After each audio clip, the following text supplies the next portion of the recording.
Hello and welcome to the Telegraph Studio. I'm Alistair Greener, and today we're going to be talking about how by joining forces, VESK and Nasstar are improving organisations' IT functions.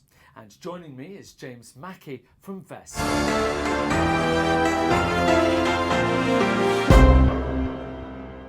Good morning. Good morning.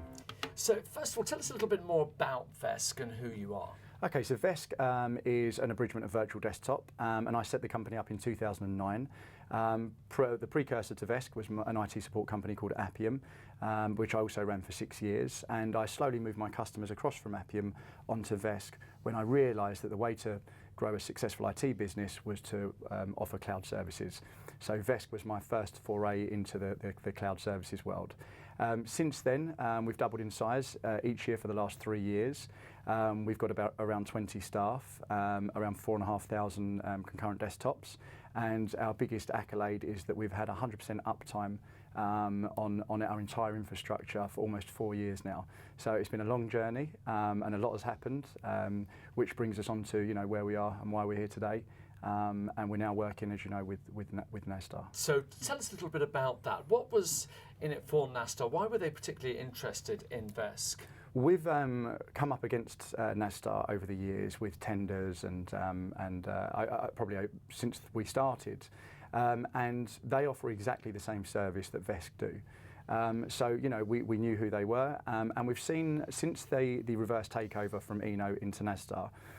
We've noticed a big improvement in the way that they appear to the market and the way that the customers, the customer satisfaction levels. So we've been talking for around a year about potentially working together, and I see it as a good fit for my staff and my customers. So that's when I made the decision that an acquisition would be the best way forward for VESK and for Nasstar. Given this acquisition, where does VESK actually fit in the Nasstar family? Well, over the last 3 or 4 years specifically, our customers have been asking for more services outside of the hosted desktop. Things like local support, on-site support, telephony, unified communications, consultancy, business planning. Because we've got a very small specialist team and we're very set on offering the hosted desktop, we don't have the resources, the manpower to offer those kind of other and tertiary services. So by joining the Nasstar Group, who offer all of those services, we can now offer a far wider range of services to our existing customers and to new customers. Now, it's a very exciting time, of course, with technology and everything that you're working with. Can you give us maybe a bit of a glimpse into the future, say, in the next 3 to 5 years? What are we likely to see in the workplace? In the future, I see there being a fairly large change in the desktop estate. So how we've become very au fait with a monitor, a keyboard and a mouse, I see those devices becoming incumbent in the next 5 to 7 years. And as part of the acquisition and the strategy, I think that working together with Nasstar will be a great catalyst to help us achieve the progression of those technologies. So to see all of that disappear on the desktop, that's a little bit science fiction, isn't it? It is. Can you maybe give us some examples then, in that case, of what's the workplace going to look like in the future?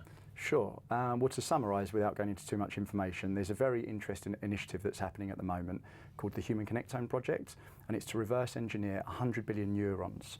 Obama's invested around $150 million into the initiative, much like Clinton invested money around $1 billion into the Human Genome Project, which was only reverse engineering 3 billion genes.